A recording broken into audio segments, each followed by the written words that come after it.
ये हमारी शर्ट का सेंटर है जहाँ से कटिंग करते वक्त हम शर्ट को फोल्ड करते हैं। यहाँ से आपने इसको खुद से कट करना है और इसमें लूप्स ऐड करने हैं और पाइपिंग करनी है। बाकी की कलियाँ मैं आपको खुद से कट करके दिखाऊंगा। सेंटर के साथ की कली मैंने 1.5 इंच रखी है। यहाँ आप देखें गले के पास से फासला और इधर कली के साथ जो कंधे के साथ का फासला है ये बिल्कुल बराबर हैं। हमने क्योंकि कली यहाँ से तंग रखी है इसलिए आप देखें कि ये यहाँ कंधे से मुनासिब फासले की दूरी पे है और यहाँ से ये बिल्कुल प्रॉपर नीचे सीधी जा रही है। इसमें हमने किसी किस्म का कोई शेप में चेंज नहीं दिया। अगर आप भी इसी तरह अपनी शर्ट को कलियों में कट करना चाहते हैं तो वीडियो में मेरे साथ आखिर तक रहिएगा। तो चलते हैं अपनी आज के वीडियो की तरफ। यहाँ आप देख रहे होंगे मैंने कपड़ा जो है वो कटिंग के लिए बिछाया हुआ है। ये हमारा फ्रंट और बैक है, ओपन साइडेड आगे की तरफ हैं और ये फोल्डेड साइड्स हैं।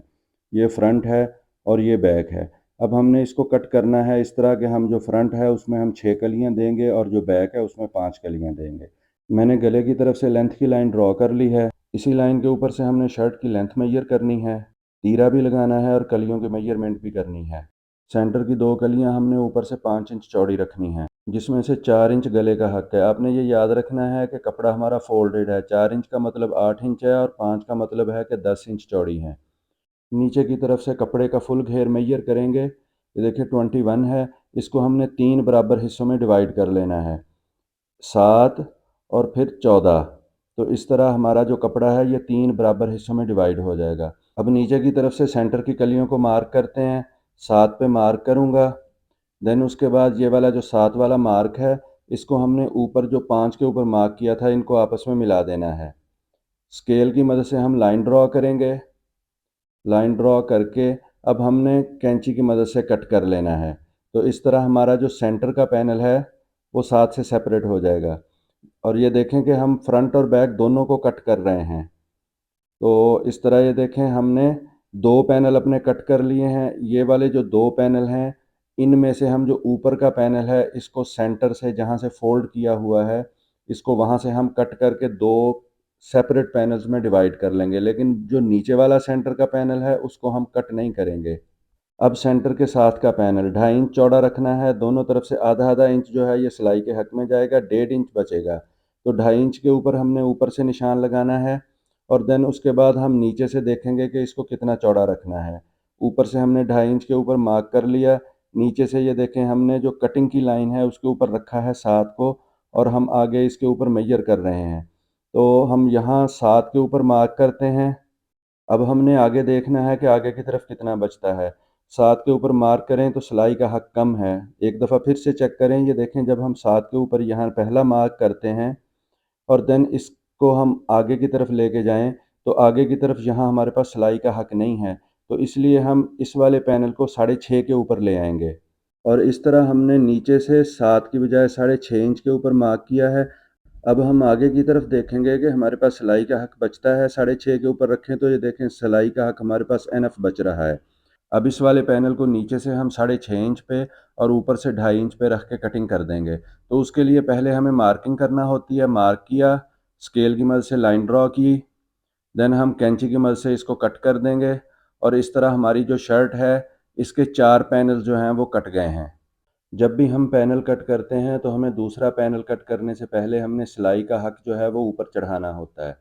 जो पहले पैनल में भी हमने किया था दूसरे पैनल में भी हमने बिल्कुल वैसे ही किया है। अब हमारा लास्ट स्टेप है। इस स्टेप में हमने शर्ट का कंधा, चेस्ट, कमर, हिप और दूसरी मेजरमेंट्स जो हैं वो सारी कंप्लीट करनी हैं। सबसे पहला स्टेप होता है शर्ट का तीरा लगाना। तो हमने तीरा मेजर करना है। तीरा हमारा है 16.5, 17.5 पे लगेगा। 17.5 पे हमने तीरा लगा लिया है। अब ये देखें कि ये पैनल से एनफ फासले पे है, यानी हमारा जो कंधा है पैनल उसके अंदर नहीं आएगा। जब भी पैनल्स कटिंग करें पैनल्स कंधे में नहीं कटने चाहिए। अब हम चेस्ट, कमर और हिप की पोजीशन मार्क करेंगे।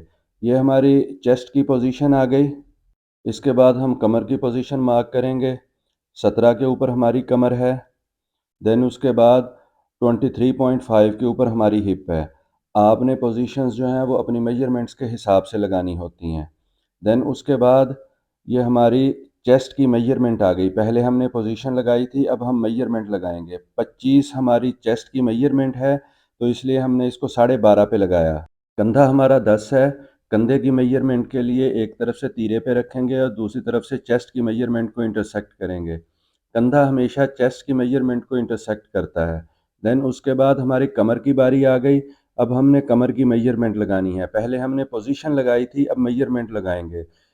23.5 हमारी कमर है, तो इसका मतलब है पौने 12 के ऊपर हमारी कमर आएगी। कमर की मेजरमेंट हमने लगाई। देन उसके बाद अब हिप की बारी आ गई। हिप हमारी है 28, 14 के ऊपर लगेगी। तो इस तरह हमने तमाम मेजरमेंट्स जो हैं वो लगा ली हैं। नीचे सिर्फ हमारे पास अब दामन बाकी रह गया है। दामन की हमारी यहाँ कोई भी मेजरमेंट नहीं है। दामन हमने फुल रखना है, जितना बड़ा होगा उतना खूबसूरत लगेगा। क्योंकि हमारे पास कपड़े की विड्थ लिमिटेड है, इसलिए हम सिलाई का हक छोड़ेंगे और बाकी टोटल जितना भी कपड़ा है वो सारा दामन का हिस्सा बन जाएगा। अब कंधे की कटिंग के लिए मार्किंग करेंगे। जिस तरह तीरे की कटिंग के लिए 17.5 के ऊपर निशान लगाया था, इसी तरह यहाँ 17.5 के ऊपर ये इस जगह आपने निशान लगा देना है और एक निशान 1 इंच पीछे लगाना है। तो ये वाले जो निशान हैं ये हमें कंधे की कटिंग के लिए हेल्प करेंगे। चेस्ट की पोजीशन के ऊपर सीधी एक लाइन ड्रॉ कर लेंगे। देन उसके बाद कमर की पोजीशन के ऊपर एक लाइन ड्रॉ करेंगे। देन हिप की पोजीशन के ऊपर एक लाइन ड्रॉ करेंगे। देन उसके बाद हमने शर्ट की लेंथ मेजर करनी है। हमारे पास यहाँ शर्ट की भी कोई फाइनल लेंथ नहीं है। हमने टोटल लेंथ रखनी है। हम सिर्फ उतना ही कपड़ा नीचे से काटेंगे जितना टेढ़ा है, बाकी हमने सारा कपड़ा जो है उसको रखना है। आधा इंच नीचे जो है वो हमारे पास सिर्फ सिलाई का हक रह जाएगा। अब हम कंधे की कटिंग के लिए लाइंस ड्रॉ करेंगे। बैक कंधे की कटिंग के लिए लाइन आ गई, फ्रंट कंधे की कटिंग की लाइन आ गई।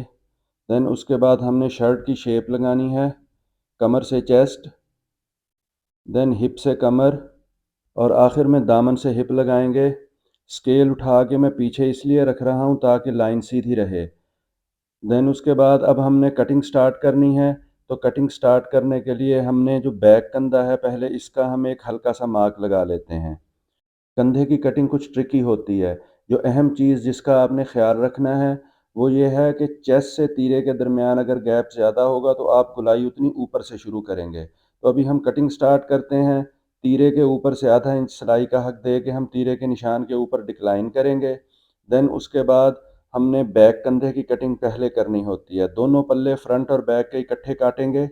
देन उसके बाद हमने फ्रंट की शेप उतारनी होती है, तो फ्रंट की शेप उतारेंगे। अभी मैं यहाँ आपको दिखाऊंगा कि जो हमने सेंटर के साथ वाला पैनल ऊपर से सिर्फ 1.5 इंच क्यों काटा था। ये देखें, यहाँ हमारा जो गैप है ये बिल्कुल नॉर्मल है और हमारा पैनल कंधे की कटिंग में भी नहीं आया। जब भी आपने पैनल की कटिंग करनी होती है तो ये बहुत ज़रूरी चीज़ होती है। तो इस तरह ये देखें हमारी शर्ट की कटिंग हो गई है। शर्ट की कटिंग हमने हर तरफ से कर ली है। अब हम अपने टेलर की मदद के लिए कैंची से मार्किंग करेंगे। चेस्ट के ऊपर एक छोटा सा कट लगाएंगे, कमर की पोजीशन के ऊपर। देन उसके बाद हिप की पोजीशन पे फिटिंग का निशान फ्रंट के दूसरी तरफ उठाना होता है ताकि टेलर जब इसको स्टिच करे तो फिटिंग ख़राब ना हो। तो इसलिए फ़िटिंग का निशान उठाना भी बहुत ज़रूरी होता है। तो इस तरह हमारी जो शर्ट है उसकी कटिंग हो गई है। अब मैं अपनी जो शर्ट है इसको टेलर के पास सिलने के लिए भेज रहा हूँ। लें जी, हमारी शर्ट सिल के आ गई है। ये हमारी शर्ट का सेंटर का फोल्ड है जिसको टेलर ने ख़ुद से दरमियान से कट किया है और इसमें पाइपिंग की है और लूप्स लगाए हैं। देन उसके बाद ये हमारी शर्ट का गला आ गया। हमने सिंपल गले के साथ शर्ट बनाई है, सिर्फ पाइपिंग की है। देन उसके बाद ये पैनल्स हैं हमारी शर्ट के। आप देखें कि हमारी शर्ट के जो 3 पैनल एक तरफ हैं और 3 दूसरी तरफ हैं। हमने जो कलियां हैं वो इवन काटी हैं, ऊपर से नीचे तक बराबर आ रही हैं बिल्कुल। और नीचे भी हमने एक सिंपल सी लैस लगाई है। और इसी तरह अभी मैं आपको ऊपर की तरफ दिखाता हूँ कि हमारे जो सेंटर के साथ वाली कली है वो बिल्कुल मुतनासिब है। शर्ट में गले की तरफ से और कंधे की तरफ से सेम एक जैसा फासला है। तो ये थी हमारी आज की वीडियो। दुआओं में याद रखिएगा। अल्लाह हाफिज़।